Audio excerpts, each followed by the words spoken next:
Welcome to another Keelhauled podcast. I'm your host, Captain Logan, and we've got a lot of Sea of Thieves news to cover today, so tie yourselves to the mast and hold fast. Ahoy there, pirates. I hope you had yourselves a good week and a good weekend. I know I did. This week is a very special episode. I decided to reach out to none other than Miles Dompier over at IGN, former of Windows Central Gaming, who actually still does a little bit of work over there, but he is a Sea of Thieves fan. He hosts the Xbox Chaturdays every Saturday morning.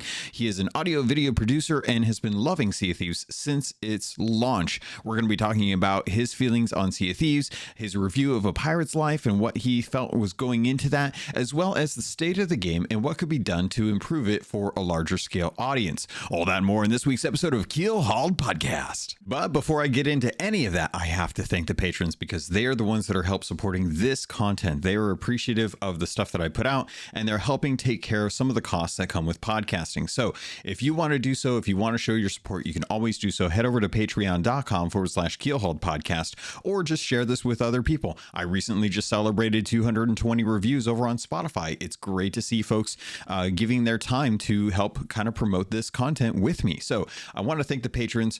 Thank you to People's Republic, El Cute, Balls, Bam Bam Bagel, Captain Hayes, Chateau Neuf, Super Pack, Zombie Killer, Cloud, Cosmic Johnson, Static Mirror, Davram TV, El Jefe Esteban, Fergatron, Godhammer 6, Trickster, Jabaro 5, Jorby Jorbs, Carl Embo, Kazia the Aficionado, Nightstar, Lumpy SRQ, Evil Morpheus, Xbox Mike 29, Murphy Lives, Mutinous Max, Regis Stella, Rust Bell Kid, Norwegian, Skamelt 666, Captain Dasm, Captain Chunky, TN Professor, Real Big Tuna, Big Bad Pad, Mina Fairy, Captain J Rat of the Flaming Cold Sore, The Lore Chronologist, Deadeye Dre, Hager Owl, Jeff H, Ghostboy 20, Evil Martha, Peter Miller, Rooski Doo, Thor Von Blitz, Windsor Chris, and Zam. Wow. Thank you all so much for your support. It means the world to me. I know I say it every week, but I genuinely mean it. Thank you. I love you all. Let's get into the episode. All right.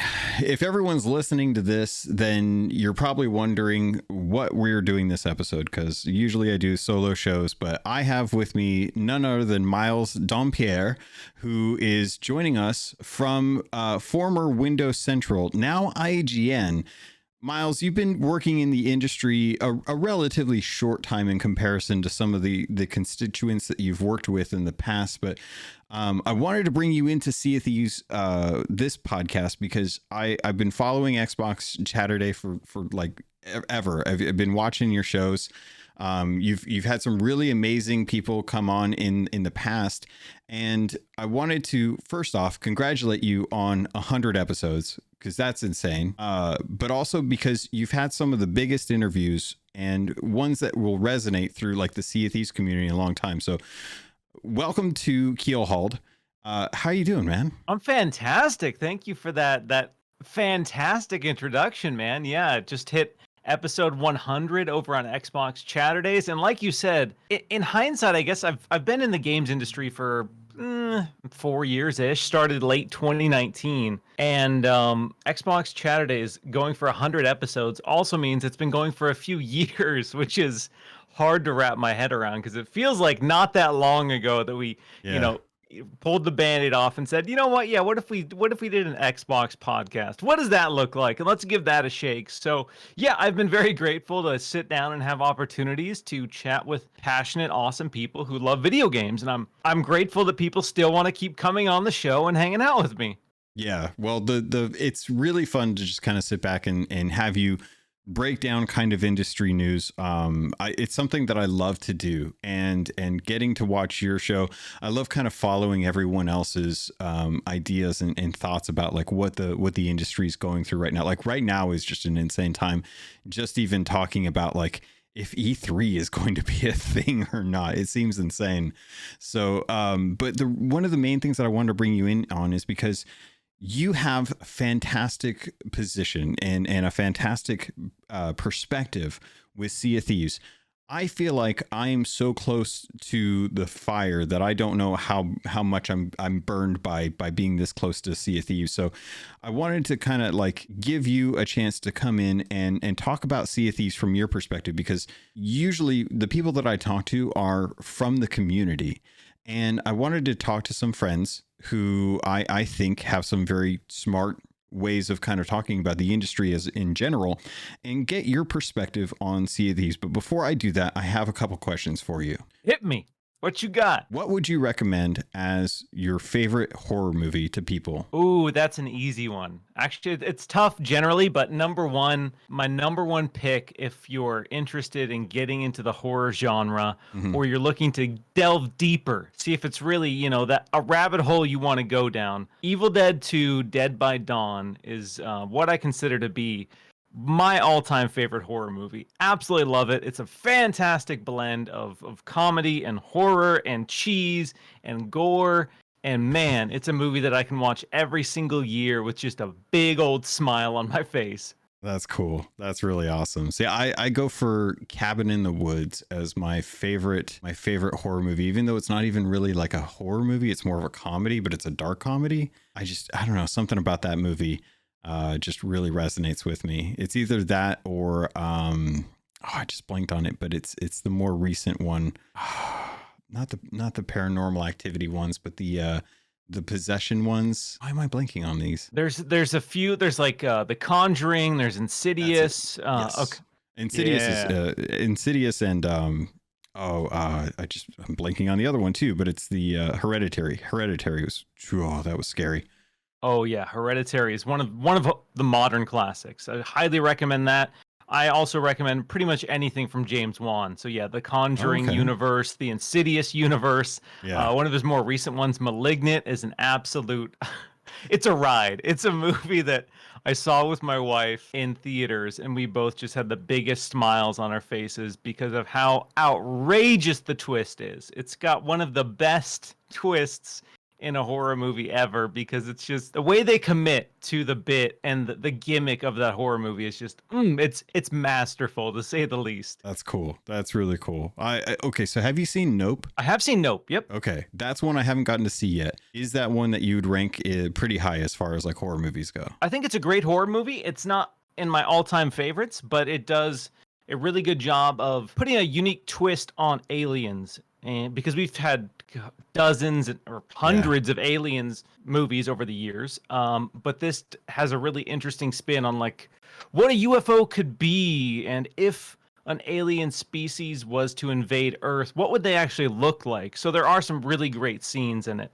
It's slower, so it might be a slower burn for some folks, but it's still a really great movie. Interesting. So okay, I had to get that out of the way because I know that you're a huge horror fan. I love horror, but there's only a certain amount of horror that I can handle just with anxiety. Like I love Resident Evil games, but I can't play through them anymore the way I used to.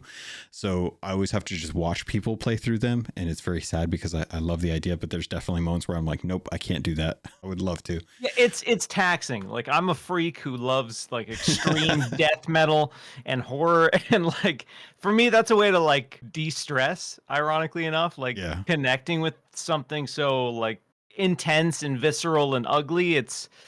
For me it's cathartic. So that's why I watch a lot of horror movies, and I listen to a lot of death metal, and then I have people ask like, why are you so cheerful? Why are you so happy all the time? And I say, well, because I listen to a lot of death metal and it helps me cope with the world around me. No, I'm there with you. I love death metal. I love heavy metal.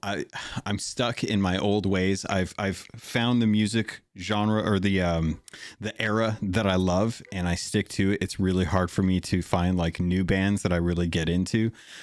So I mean, if there's ever someone that I would want to like recommend bands to me to start listening to it, like that, you'd be the person I'd probably want to go to. In fact, I think, what was it? Baby Metal just came out with a new album recently. Baby Metal, yes! Shout out to Baby Metal. So good. Such a fun band. So okay. Now that I've got like the personal stuff out of the way, I feel like it would be good if I actually talked about Sea of Thieves. So I wanted to bring up a couple things. what is your history kind of with Sea of Thieves? Because we've just gotten into season 9. Sea of Thieves has been out since 2018.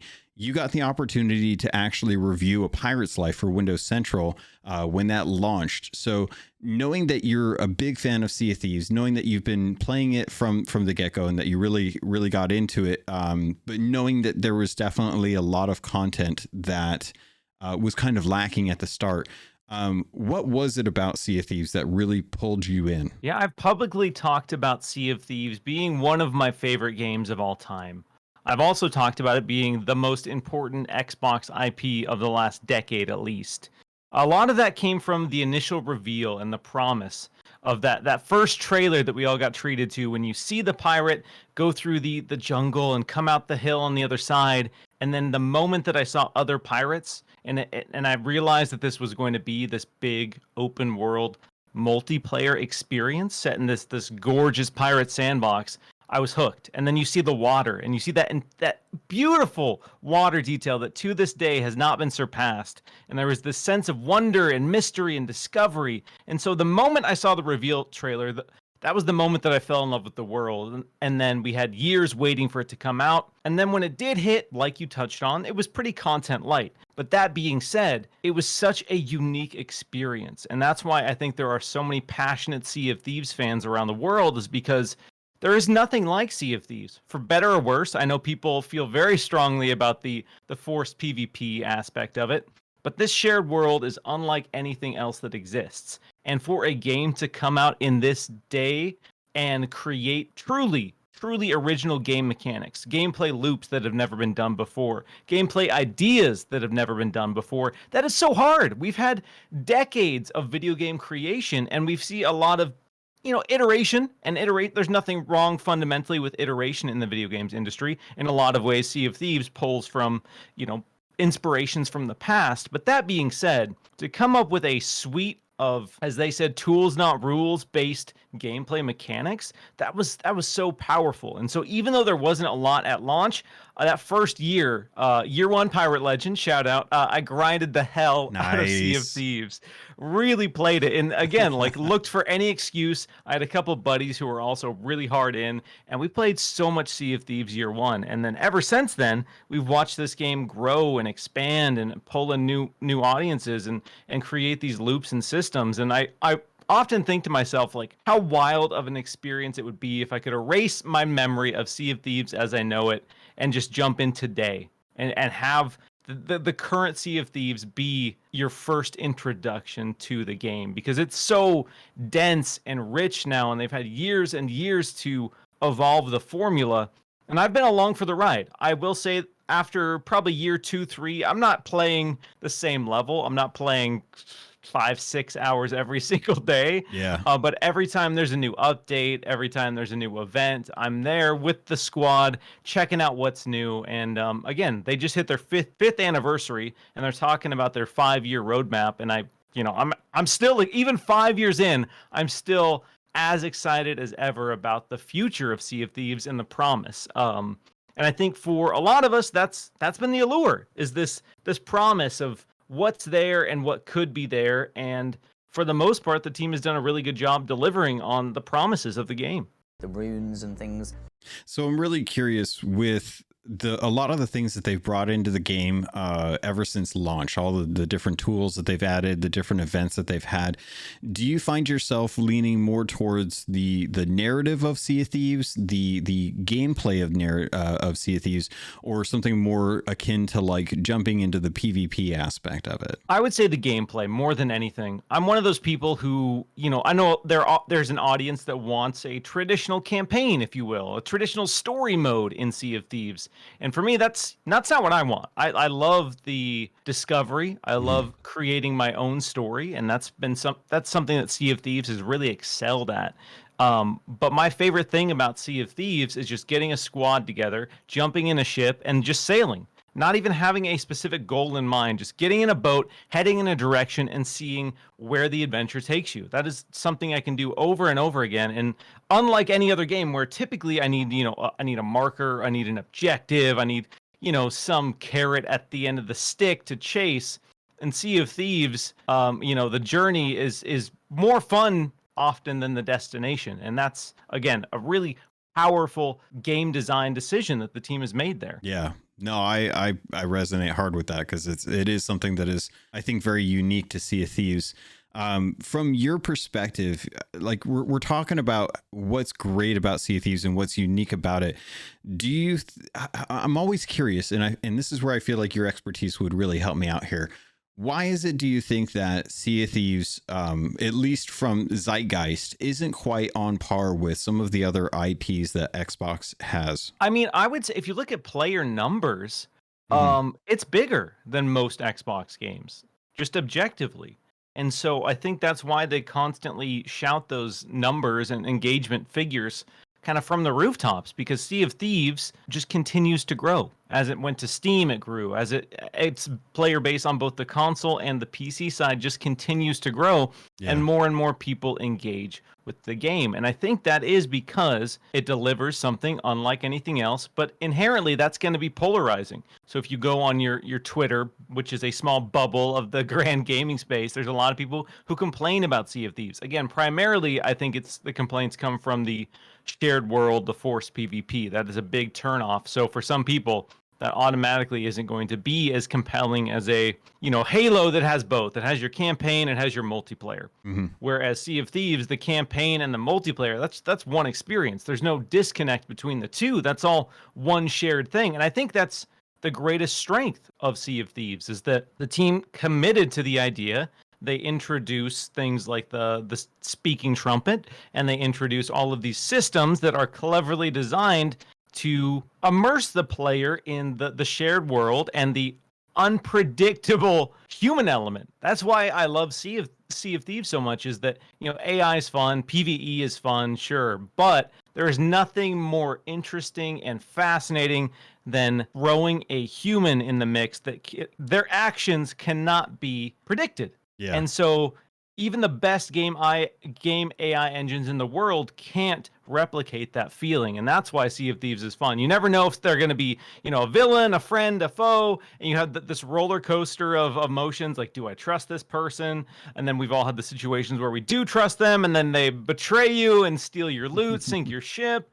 And it just it constantly elevates the experience and elevates your engagement with it. You can't really, you can kick back and passively play Sea of Thieves, but for me, it's engaging in a way that other games just aren't. It makes me so interested to kind of find out, like, where do people lie on that? So when you talk about, like, you love the engagement with players because you never really know what's going to happen, how often are you finding yourself in a situation? Do you tend to go with, let's join up with these people or like talk first and see what's going on? Or are you the type that are like, I bet they're probably doing something. They've probably got some loot. Let's go see if we can get them, get their treasure, sink them, make a crafty play. Like what do you, when you come across someone on Sea of Thieves, how do you usually, what's the first thing that goes through your mind? I think for the most part, it's kind of how I engage with most people in the world. Is I don't assume the worst when I see a ship on the horizon, unless they're flying the Reaper's flag, unless their cannons are already aiming towards us. I usually don't assume the worst of another ship. So if I'm on voice chat, I will jump on the speaking trumpet and try to talk. And then I also have the old chat pad on my Elite controller, so I can use game like type chat as well. So I'll usually say, hey, like, what's your vibe? How is this interaction going to go down? Like, I'm just doing this. I'm just trying to do this. Like, if you want to fight, all right, I'll strap in for it, but I'd rather not. Yeah. So I have friends who are the gung-ho PvP, the people who, as soon as we pass another ship, they are loading it with cannons, and they are just not even asking a single question. They don't care what that other ship is doing. They are blasting. Yeah. So I'm the middleman in those situations where I have to live with the consequences. So, there are times when I'm not really in the mood to PvP. I'm just cruising around. One of my buddies starts blasting another ship, sinks them, and then we're off doing the rest of our adventure. And then, sure enough, that ship comes back for vengeance, sinks us. We lose all of this loot, all of this time because my buddy just wanted to shoot someone. All right. And, PvP is fun. I'm definitely an advocate of the shared world of Sea of Thieves, but generally I'm a pretty welcoming pirate on the seas. That's hilarious. There's so many times I will be sailing with people, and it always feels like it depends on the night. It always feels like, for me, I could be, depending on the crew too, depending on who I'm sailing with, it'll be one of those situations where it's like, okay, well, they need to get some ledgers done, or I need to get some ledgers done. So let's work on our emissary stuff and get our ledgers knocked out for the month before the rollover. And then other crews, it's like, you know what, we're not really going to go in with anything in particular. We're just going to sail around and see who we can find and see what they've got. And so often, I will be either like completely merciless and just bloodthirsty and be like, it doesn't matter, let's just go sink them. Or it'll be the complete opposite and be like, I feel like we really should just like let them be. Like, it doesn't feel like they really know what's going on. It feels like they might be a little bit newer. I think I snuck onto a guy's boat the other night and was standing behind him talking to him, and he thought I was still on my boat as we were like parallel sailing next to each other. And I was like, dude, you need to turn around. He turns around and realizes I'm there, and I'm like, hi. And we're like, all right, we're gonna leave this guy alone. But one of the things that I wanted to kind of circle back on is because knowing kind of how you approach Sea of Thieves, knowing that you do have folks that are bloodthirsty on your crew from time to time. Yes, absolutely. But for the most part, you kind of play things by ear. You like to kind of feel people out and see what their motives are. Exactly. Fair to assume. I wanted to bring up A Pirate's Life. Because you got an opportunity to review it, and having a proper outlet to actually like address one of the biggest updates that I think Sea of Thieves has ever had. Definitely the most notable that most people can, if you were to ask the average Joe, like what their information about Sea of Thieves is, they'd say it's probably a pirate game that you sail around and kill other people, and it had a pirate's life with Disney's Pirates of the Caribbean in it.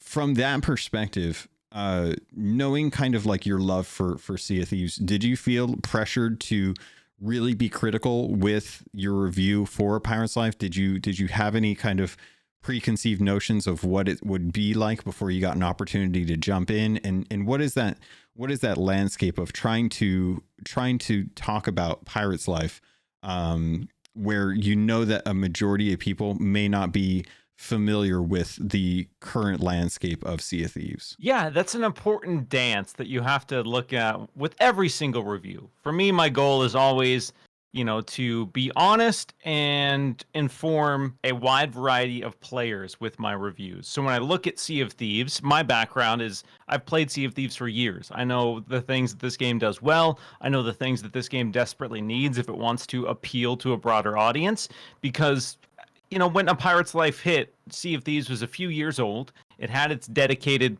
player base. It was still growing in a lot of ways, but it wasn't on like a Fortnite level where it had that mainstream widespread appeal for anyone and everyone to check it out. But you throw around the brand power of Disney and A Pirates of the Caribbean, and people who never batted an eye at Sea of Thieves are going to download it and check it out. And so those sorts of updates are critical moments for a game, because they can be a turning point where you can bring in a new audience and you can keep that audience engaged and you can secure that audience. Or if you don't deliver, you have a bunch of new people who check out this game once and never come back to it. And so when Sea of Thieves launched, I think that was one critical moment where they did lose a lot of players because of the lack of content. So a lot of people engaged with it. A lot of people played it for a short time, recognized that it was a beautiful world, and moved on because there wasn't enough to do. Some of those people, they had a chance to pull back in with A Pirate's Life. So when I was looking at this review, obviously I was coming from the perspective of a Sea of Thieves fan. I was coming from the perspective of a Pirates of the Caribbean fan. I was familiar with the source material, the ride, and the movie franchise, and it just did this really amazing job of integrating the lore of Pirates of the Caribbean and the lore of Sea of Thieves in a way that we had never seen before. In my review, I talked about it being one of the most meaningful crossovers ever in a video game, because it wasn't like, oh, dope, look, Jack Sparrow's in Sea of Thieves, that's rad. It could have been that. It could have been just that, and that would have been dope. Yeah. But they had meaningful storytelling. They had meaningful character interactions between legendary figures like Jack Sparrow, Davy Jones, and then established characters in the Sea of Thieves universe. So it was meaningful, it was impactful, it was important to the narrative and to the storytelling. And for a lot of people, I think A Pirate's Life was that more traditional campaign that they had been really hungry for. So I was excited for that player base. And then obviously it also introduced a host of new systems, and a big thing for me, new enemy types, because Sea of Thieves, don't get me wrong, as much as I love killing skeletons, I'm kind of sick of killing skeletons, all right? Like, that has been a big complaint for me for a long time, is the lack of enemy variety. And that, coupled with the fact that the combat is pretty basic, that's another big criticism of the game. Yeah. It was a really interesting dynamic to have the ocean crawlers and have different types of ocean crawlers and the sirens that we had seen since pre-launch that had been teased. Like, those finally made it. And so there was a lot of stuff that kind of compounded, and in a lot of ways, I think A Pirate's Life was one of the main reasons we saw a huge uptick in the player count. Yeah. It was shortly after the PC launch, if I'm remembering correctly, and it was just this beautiful moment in Sea of Thieves history where everyone got to kind of celebrate this game again. It was like it's rebirth, it's relaunch in some ways. And so obviously I was very glowing in my review for those reasons, because it was, in a world of video game crossovers, it was a crossover with weight instead of style. And we know from Fortnite that you can do cool crossovers that have no weight or reason, really, and they're still fun. But Sea of Thieves kind of took that one step further with The Pirate's Life. Yeah. Yeah, I agree. It's one thing to have Fortnite as kind of the Ready Player One of video games out there, to be able to pull in all of the IPs that you know from your childhood and to present them in a way that is still stylized but relatively accurate to what their real IP looks like. But with A Pirate's Life, it did something more. It played with the idea of what would happen if the characters from Pirates of the Caribbean found their way into Sea of Thieves. And it wasn't necessarily something as like, we wanted to play around with the Disney toys. We wanted to see what would have happened if there was a Pirates of the Caribbean movie that was set in Sea of Thieves and brought in characters from Sea of Thieves, as opposed to just, oh, this is going to be something that we have an opportunity to do. Wouldn't it be cool to get some cosmetics from those franchise or from that franchise and pull them into the game? One of the things that you brought up that I think really kind of resonates with me in a way that I feel almost insulted that a larger player base doesn't really appreciate Sea of Thieves. I feel like there's a lot of people who respect Sea of Thieves, and there's definitely a lot of people who've tried it out, but I don't ever feel like it gets the credit that it should. And maybe that's a very biased perspective, I admit that. But I wanted to say, what do you think is one of those things that Sea of Thieves needs to do to actually appeal to a larger audience? Well, it's one of the biggest things. And again, I'm conflicted on this, because when I look at games, especially games that I'm invested in and want to see grow, I look at two different things. I look at what I want, and I look at what will actually grow the game. Mm-hmm. A thing that people talk about online a lot is PvE, like PvE servers. I'm a little torn, because I don't know how you could do PvE with Sea of Thieves as it stands. That being said, I think there are ways to lean into PvP modes, whether it's via like a dungeon, like because we've seen them do instanced events in the past where you go inside a dungeon and then no one else can engage with you there. I think if they could find ways to maybe lean into that a little bit more, you might be able to pull in some of the skeptics who hate the PvP, because that's a big thing. People just hate the PvP, and that's, I think with Sea of Thieves, you just kind of have to accept that that's not what the game is ultimately. And I know, like, people are like, you could do PvE, and yes, you could. You definitely could. And maybe that'll pull in people. But I also think that the established base that loves Sea of Thieves as it is now, if PvE became more of a component of the experience, you might lose them. So it's this really delicate balance. But PvE is something that people really want, and there are ways to, I think, experiment with that without losing the heart of Sea of Thieves. Another big thing for me is I personally really want to see an overhaul to the combats. We have the sword, we have the blunderbuss, we have the Eye of Reach, we have the pistol. But the sword combo is really basic.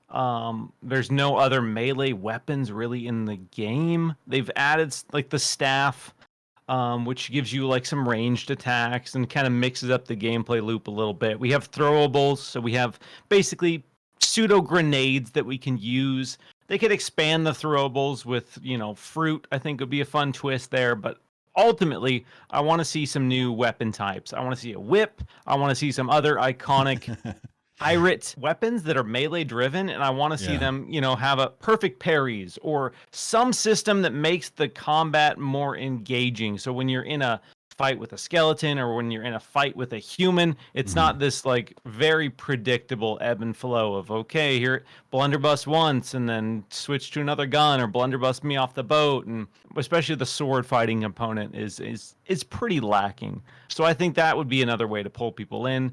I also think that like the hunter's call and like cooking and hunting cooking, hunting, fishing, all of that can be really dramatically enriched. Right now it's there, but it's so basic, so rudimentary that I don't understand how they expect anyone to truly engage with it. Because I like fishing. I'm one of the freaks of nature in this who's caught every single fish in the game, even though it's a miserable grind that you get nothing for outside of an achievement.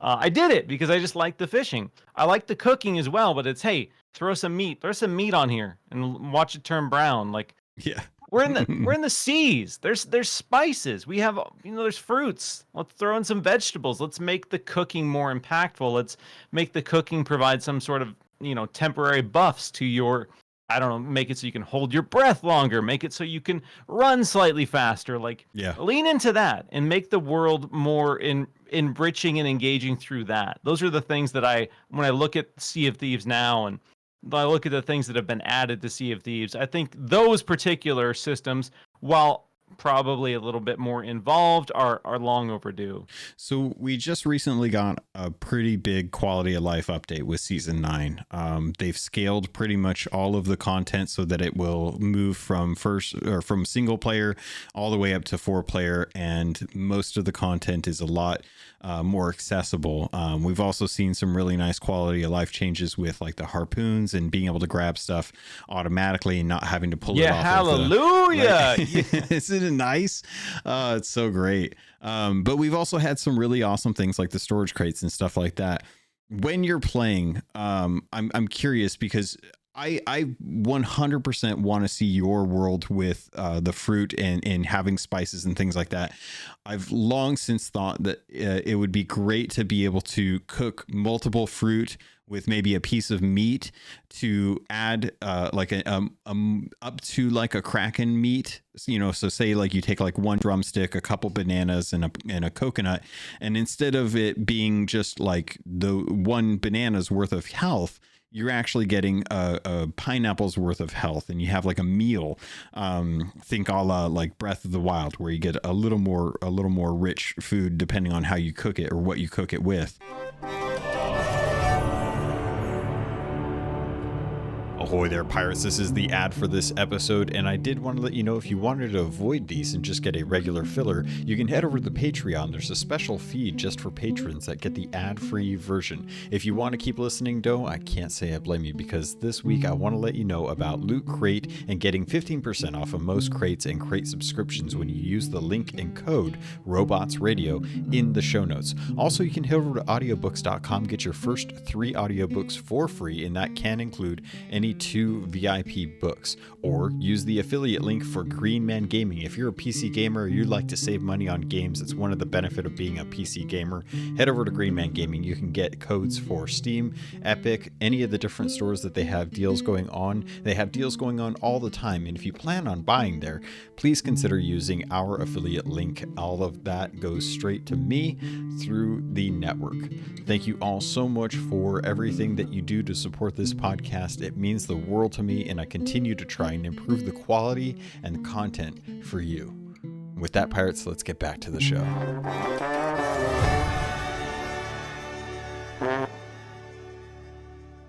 So with some of the changes that we've got and some of the changes that you've talked about, one of the interviews that you had back on episode 50, which is about a year ago, was with Joe Neate. I've been trying to get an interview with Joe Neate for a very long time. So I'm first off very jealous that you got a chance to talk with him. It was great to meet him at SOT Fest. But one of the things that you guys had talked about was a Sea of Thieves 2. And I know that they don't have plans on doing that, but from your perspective, does Sea of Thieves need to think about where Xbox is with their consoles, where Xbox is with their last generation? Do you think that Sea of Thieves needs to have a sequel and get a fresh kick from the start? Or do you think that Sea of Thieves is fine where it's at? They just need to keep iterating more and more with the systems that they have. Yeah, so I guess first off, I'm very grateful that I've had opportunities to sit down with Mike Chapman and Joe Neate. So I've interviewed Mike Chapman and Joe Neate together when they first launched the idea of seasons.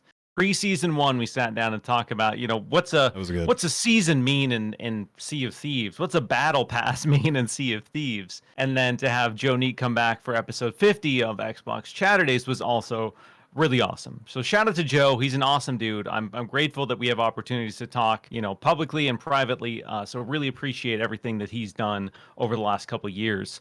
When I look at Sea of Thieves 2, I think Fortnite, again, I know people don't like looking at Fortnite as like this force in the industry, but I think Fortnite sets a great precedent for you don't need a sequel. We saw Overwatch 2, and yeah, I thought Overwatch 2 was the most cynical way to do a sequel possible. It didn't really innovate. It didn't really do anything fundamentally different. It just was an excuse for the reason that they didn't support Overwatch 1 in a meaningful way, and they shifted to free-to-play. We've seen other games go free-to-play without putting out a sequel. So Overwatch 2, I think, is the worst example of like, hey, they should just do a Sea of Thieves 2, because it could just be that. It could be nothing new. It's just like, hey, we want to revamp. We want the sexy marketing buzz. Yeah. But they could iterate, much like Fortnite. Fortnite does fundamental engine updates to their game that completely change the physics, completely change the graphics. And if Sea of Thieves, again, that's a lot of work, and we don't know like what the base engine looks like in terms of that being a realistic thing to expect.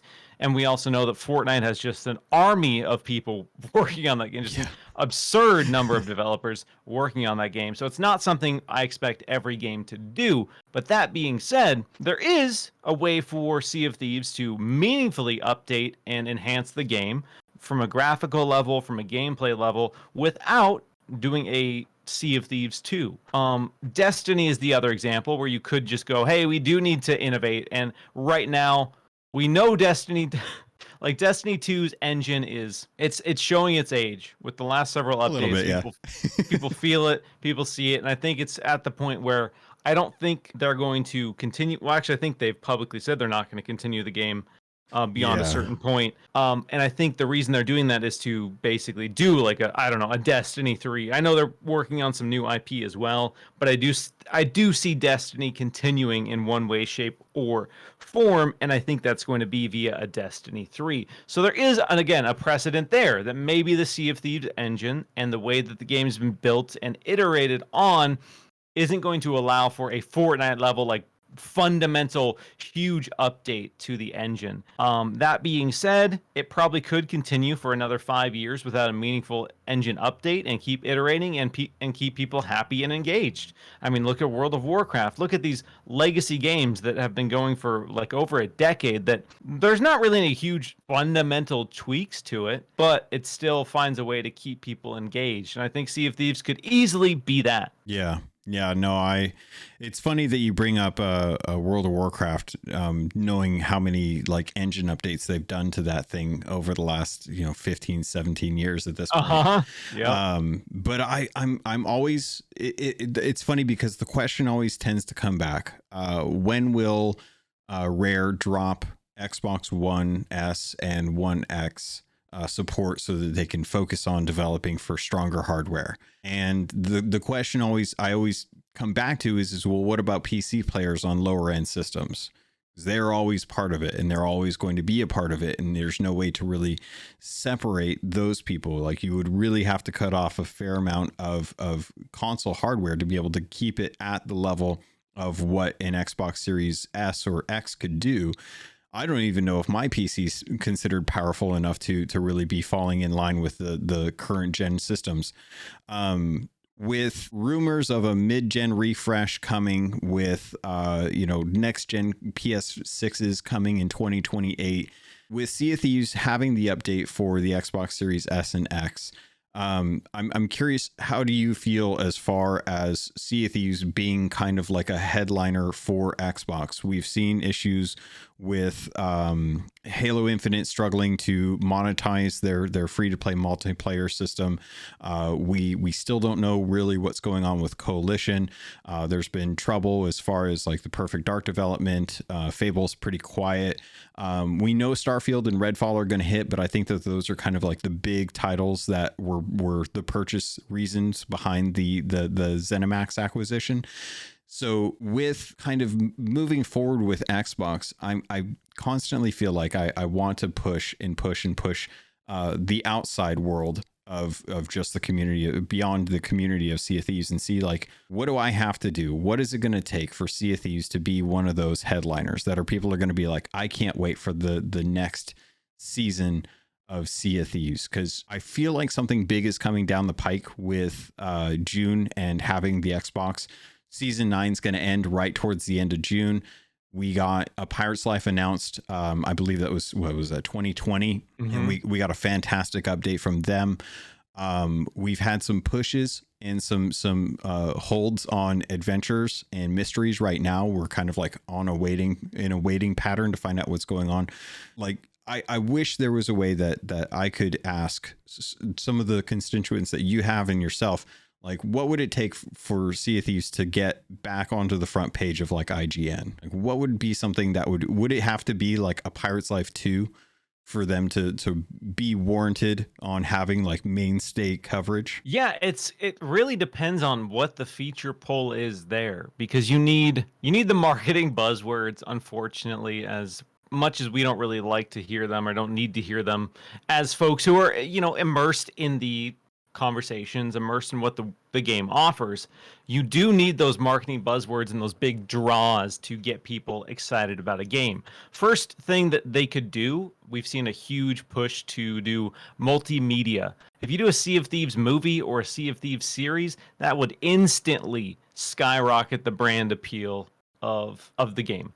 As we've seen with The Last of Us, which was, again, that game's kind of old at this point. The first one's over a decade old. It had like a almost 1,000% boost to its sales. It just gargantuan boost to sales because it had a highly successful, a well-rated HBO series. So Sea of Thieves, as much as the gamers don't want to hear it, you need to put a movie out there, put a series out there, get somebody cracking on that, because that has so much potential to be a huge pillar. And I think, again, for me, I do think Sea of Thieves is already a pillar of the Xbox business, of the Xbox brand.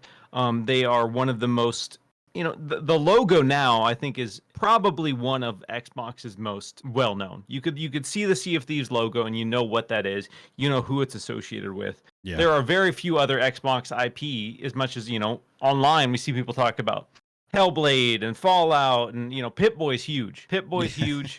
But outside of that, and outside of Master Chief, like, nothing else really is on the same level as Sea of Thieves in a lot of ways. So when it comes to getting that broad appeal, having another big moment, it needs to be a big feature update, some sort of, if they introduce like a new sea creature and they had some epic, amazing footage of what that means for the gameplay experience, that's something we could look at that and say, oh, damn, Sea of Thieves added this, and that makes me want to jump back in. Fortnite does it all the time. Oh, damn, Fortnite added this vehicle, or Fortnite added this mechanic, and that makes me want to jump back in. So Sea of Thieves, again, I guess to get bigger and continue to grow, it just needs to continue to have those moments. Maybe, because it did kind of leave it open for again, I guess this is spoilers, but it's been a few years, so sorry. They left things wide open at the end of A Pirate's Life. So maybe we get the part 2 of The Pirate's Life, and some of those Pirates of the Caribbean characters come back, or maybe they do another big crossover with a beloved franchise and pull in an entirely new audience.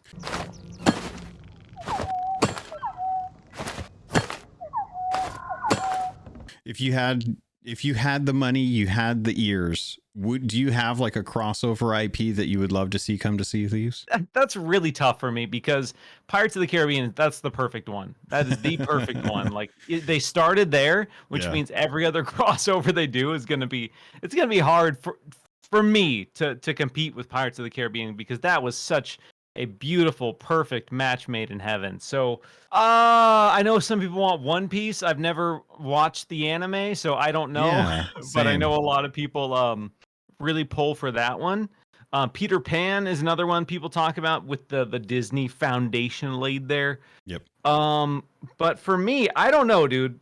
I can't think of anything that's gonna surpass Pirates of the Caribbean, if I'm being honest. That's fair. No, I don't blame you. And I would love to see a Pirate's Life 2 come to fruition. I don't know that they're going that route, because I think that Rare has, like, Mike has got a really good bead on what he wants to do with the story, and I think he's pushing to get that story out into the Sea of Thieves world so that we can finally have some of those grand changes. I'm curious to hear, have you gotten a chance to check out New Golden Sands Outpost since they started really kind of renovating it lately? I popped in just to do a drive-by the other day because the season dropped and I've been like so swamped so that I haven't had a lot of time to really sink my teeth into the latest update.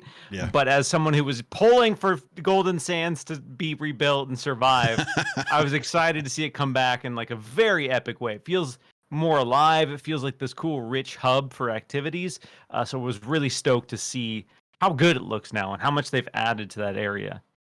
Do you think that that's a positive change for them, and that's a pretty ringing endorsement for it to come back and be rebuilt? Do you think that needs to happen for the rest of Sea of Thieves, or do you think it's okay just being kind of encapsulated in this one outpost? I guess that's an interesting question, because I think there are opportunities to do that throughout the world and really expand it. I think one way that Sea of Thieves could make the experience a little more streamlined is to have more central hubs where you can do everything. And they've been better about that, and they've added some quality of life features to improve that. But I think having some more kind of big hubs like the Golden Sands Outpost is sprinkled throughout the world that you can go and kind of check a bunch of things off your list at the same time. I think that would kind of add to the community and then incentivize folks to congregate around that. And much like we talked about previously, one of the most interesting things about Sea of Thieves is the way that the world can feel alive through these human dynamics. So I think there is potential for them to do it more. I just don't know that they need to do it they quote unquote need to do it with other zones. That's fair. That's pretty fair. How do you feel the current state of the game is, as far as like your cursory, like as far as the stability goes of the game? We talked a little bit about how you feel that the combat doesn't quite have the depth. Do you think that also translates to like sailing the ship? Does the ship feel too simple? Does there need to be more depth there? How do you feel about like crew to crew interactions? Like, do you feel like there needs to be more things you can do with other crews, or do you think that should just kind of be left to what it currently is, as far as like combat and, you know, the occasional conversation with them on ship to ship or islands? I think the biggest problem that Sea of Thieves has right now is that there isn't a lot to do when you're on the ship, especially if you have like a full crew. Outside of turning the sails, like there's a lot of downtime, which isn't a bad thing. Mm-hmm. But that being said, if they could expand cooking, like they've teased games as well, dice, card games, other social components of Sea of Thieves. They've teased them for a long time, but we haven't really seen that brought to life. And if you add cooking, if you add social games. Like, let's say you run into another crew and you guys want to do some gambling. Like, that would be a fun way to increase the options to engage. Because right now you can either say, hey, let's alliance up and we'll go get some loot together, or we can fight. And that's kind of the extent of the dynamic between ships. But there are a lot of opportunities, I think, to expand what you can do while you're on the ship to make it more fun in regards to moment-to-moment gameplay. Because Sea of Thieves, the broad gameplay is exciting. When you're in a PvP fight, it's engaging. But there's a lot of downtime that I think bores people. And when I play with certain friend groups, they vocally express how bored they are while playing Sea of Thieves. And I think, that's a problem for some. Yeah.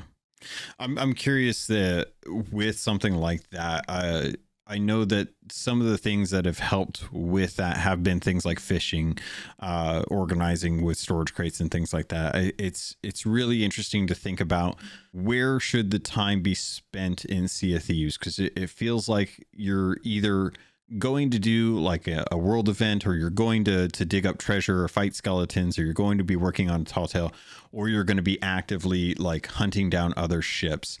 And sometimes I think one of the things that can tend to increase some of the unpredictability is when not everyone's really kind of paying attention, or someone's like off the ship doing something else, and they're, exploring an island, or they're checking out, like a shipwreck or something that they want to check out. I'm very curious, like if you add too much to do you start to run into a situation people feel overwhelmed by choice? There's so much going on where, there's too much micromanagement that you have to do with a ship to be able to keep it afloat. If you start getting into an issue, we've already had people with stories about, getting rared by a megalodon, a skeleton ship, and a kraken while a ship is chasing you. Like, are there so many things outside in the world that could potentially all kind of collapse onto one? Would adding a few more things to do on the boat be just move it just a little past the edge of this is unmanageable? It is a delicate balance, and I think fundamentally the cannons, the way the repairs work, the way that the sails work, masts coming down, that whole system, I think what they have there is engaging enough. I think that experience, like you said, at a certain point it does kind of become overwhelming when you have to worry about putting out fire, when you have to worry about your mast going down, pulling that up, boarding it up. There's a lot of different systems and elements that come together, and it can be a lot. So I think that component is fine. I don't need that enriched. I think there needs to be ways that outside of those elements, when you're not actively engaged in a fight, that are enriched. Because like I said, the moment to moment action of Sea of Thieves, when you're fighting a kraken, when you're fighting another ship, when you're worrying about scooping water, when you're worried about plugging holes, like, you're not bored. There's no downtime. You are actively working to solve this problem. But that isn't the majority of the game.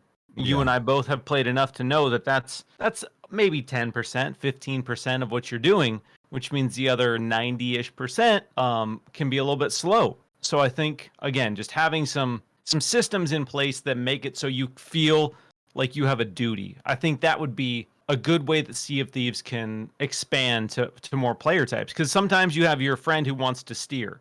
Yeah. Like, I'm the person on my boat that I steer. Not necessarily because I like to do it. It's because nobody else wants to do it. So I'm always steering the boat. And so, again, like, when I'm steering, nobody else is steering, and they don't feel that they have a specific goal to work towards in that moment. So then they don't do anything. They either get on their instruments and around and jump around and spam songs, or they do nothing, or they pull out their phone and they just kind of like, Blair Witch in a corner and wait for something to happen. So I just think there needs to be more defined roles for, like, I'm going to be doing this on the ship while we sail. We have 10 minutes to sail to our destination. I'm going to be working on this. And again, you talk about storage crate organization, but we got that dialed into a science. So when my squad is set up, that happens before we even leave the island. So there's not anything really to do once we're on the waters. Really curious, because with the most recent season 7, we got captaincy and we had the opportunity to like repair our ships through the shipwright. I would be curious if one of those things could be something like being able to repaint the exterior of your hull. Say you got some scrapes and some scraps from a ship that you had an encounter with, or just even just like the Kraken or a Megalodon, having someone being able to be on like a rope or a swing or something that they could go down onto the side of the ship and start to actually like buff out some of the scrapes that you've had, try and freshen up the exterior of the ship so it looks a little bit better. If that's something that you push forward to, or even something, silly, like we still don't have things like hatchets in the game. I still feel like even if it was just like a target practice thing, having the ability to grab a hatchet and throw it at a bullseye with teammates and be able to have something like where you could do darts or things like that on the boat might help kind of reduce some of that boredom that happens on the actual top deck or when you're going from place to place. Is that kind of where you're pointing as far as like things to do? Exactly. Yeah. I think there could just be some fun systems or games or activities that when you are on the ship, you feel a little bit more engaged. And again, Sea of Thieves for some has a lot, a passionate role-playing community. And I think, again, for me, when I look at like the cooking, I keep harking back on the cooking, but you could have a dedicated chef theoretically on the boat. And then they could take that mantle, they could take that responsibility and say, I'm going to make sure we have all of this food ready to go. I want to make sure we're all buffed and prepared for our journey and our fight. And then that person, you have your captain steering, you have your chef cooking, and then you have, again, hopefully some more options to keep the other two people engaged when you're not actively in a fight. Because obviously when it's time to fight, everyone comes together, you go back to your natural roles of firing the cannons, repairing the ships. But there is downtime that could be filled with some more interesting activities. I like your idea of darts or something on the ship that you could just, everyone can get together and do something to pass the time. Because again, that's just the nature of a pirate. Pirates historically had a ton of downtime, and that's why the shanties are a good part of that, and playing music together is a great part of that, because you need activities to pass the time. Yeah, 100%. The one other thing that I wanted to jump into was obviously with season 9, we got a whole new plunder pass. I think Sea of Thieves' plunder pass is probably one of the best games as a service that I've played. I've played through a ton of different season passes and battle passes across multiple types of games, and I feel like Sea of Thieves is probably the most generous as far as like the actual content that you get for it. But it's also one of the easiest to accomplish too. And it feels like it's getting easier and easier and easier. A lot of people are able to complete the season pass that are actively playing the game within a few sessions of play, typically somewhere between like maybe 4 to 6 hours a session, a few sessions with knowledge of where to go and what to do on a regular basis. Even just doing world events, they're able to get it knocked out pretty quickly. Do you think that is a problem for Sea of Thieves as far as engagement goes? Like, does that concern you as far as like people dropping off too fast for a new season, like after it's just come out? Or do you think that caters well enough to people who play casually that won't be able to jump in or secure loot to get that knocked out in a reasonable amount of time? Yeah, I think Sea of Thieves has a good balance between the systems built into the game outside of the plunder pass, that the dedicated folks who want to play for 10 hours a day, they have goals to strive for now. I think with captaincy and a lot of those other long-term milestones, there's a lot more long-term stuff to work towards. In regards to the plunder pass, one thing I can't stand about the current state of battle passes is this ideal that you need to artificially lengthen the grind. You need to make the grind absolutely grueling, so someone has to play it every single day for a few hours every day if they want to get to the end of the battle pass. So one of the things I love most about the plunder pass is that you can go in and you get meaningful progress every time you play the game, and you can go in for a week or two of this season and you can do that entire battle pass if you really commit to it. And I think that empowers the people playing to play how they want, as opposed to playing how this arbitrary paywall wants you to play. You know, I've been very vocal on this. One of my biggest gripes about gaming right now is this idea that I have to pay for the privilege to grind. It's one of the grossest tactics, and it's the sunk cost fallacy that, because you've paid for the premium battle pass, that you have to, quote, play this. And again, they can use that to flex their engagement numbers, blah, blah, blah, all of the stuff that, again, it's one of the things I talked about with Joe Neat when he was on, is that there is a balance between the financial aspect, bringing games in, and then respecting the investment of people who give you money. And that's one thing that I really respect about Sea of Thieves, really respect about Rare, is that they look at that. They could charge way more for certain things. They could monetize more things than they currently do, but they want to make sure it's this fair balance of, we need to pay to keep the game going. We need to pay to support the game and make it bigger, add new systems, add new features. But we also don't want anyone who spends money on the game to feel bad about spending money on the game. So I don't think it's a problem. There are plenty of games that you can go play right now that have a miserable battle pass. If you're looking for that, there's no shortage of that. But 9 times out of 10 for me, that does not make me play the game more. That makes me say, all right, I'm out. You're not respecting my time. You're not respecting my money. I'm going to go somewhere else. I'm really curious to kind of do a little compare and contrast here in that case, because I agree with you. I think that they do a fantastic job of respecting the player's time, and which seems like it's been kind of like their overarching goal with everything they've done since launch, is they've been trying to make small iterations and improvements throughout the game to make it not necessarily easier, but more concerning of like, how much time does it take to get on a ship? How much time does it take to get out and get something done? How much time does it take to actually sell that loot? And much like their battle pass, it feels like they are trying to make sure that it is something that you can reasonably get done in a short amount of time if that's what you want to focus on. But looking at, say, like we can take Halo's season pass as an example. When you buy their battle pass, you have it indefinitely and can work on it at any point. And they're working on balancing how long it takes to progress through those. I think they'll find their sweet spot. Season 3 is pretty good right now. But when it comes to battle passes, how do you feel about that kind of a system compared to Sea of Thieves, where it's just easier to grind through? So it's less of a, like, it's less FOMO because you can get it done sooner, but it's also still kind of FOMO because if you don't actually buy it within the time frame that it's available, you will miss out on the extra cosmetics. Exactly. Halo Infinite had horrible progression at launch.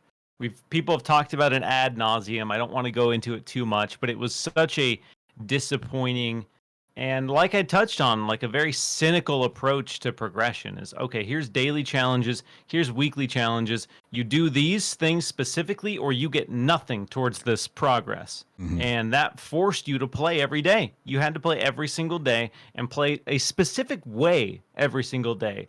So I couldn't stand that. I really can't stand when battle passes fundamentally dictate how you're supposed to engage with the game. Where Sea of Thieves has always been about freedom. So if their battle pass was do X number of things per day for challenges, I think that's contrary to the entire principle of Sea of Thieves. And that's why I think they probably had some hard decisions behind the scenes to say, all right, well, all these other games are doing this. We're going to bring in a system that's similar because we kind of need to.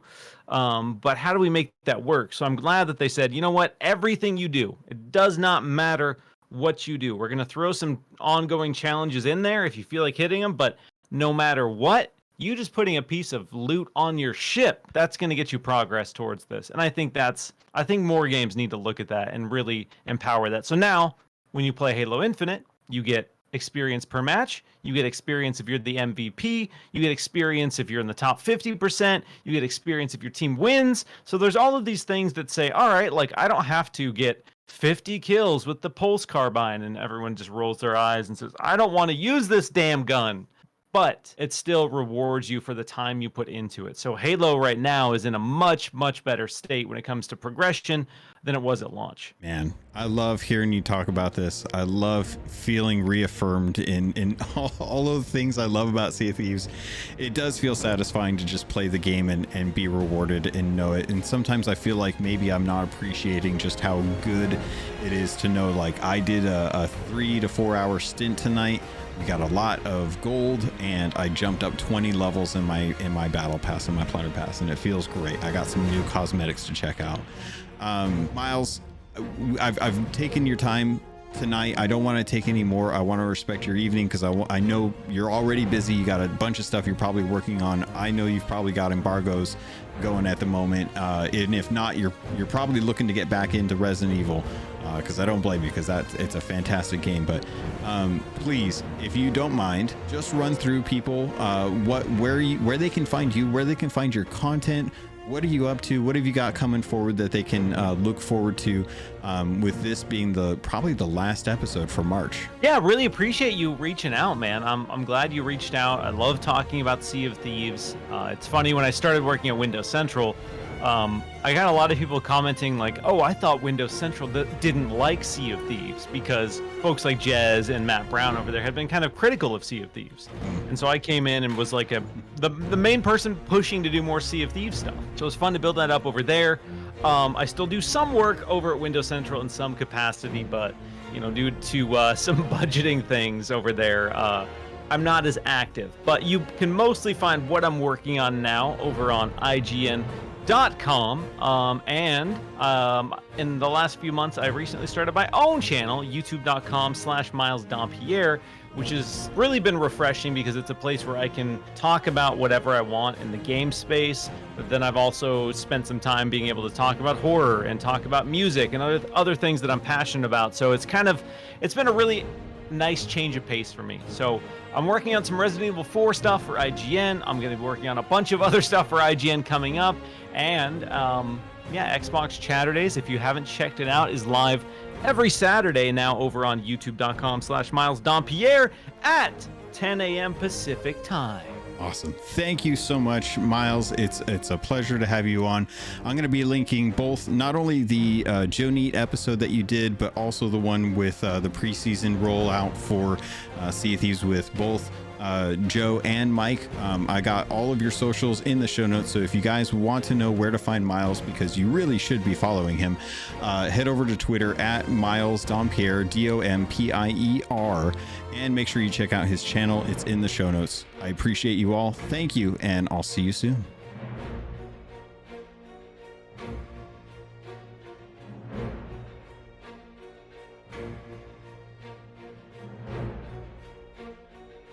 You've been listening to a Robots Radio podcast. Smart shows for interesting people. Check out all the shows at robotsradio.net.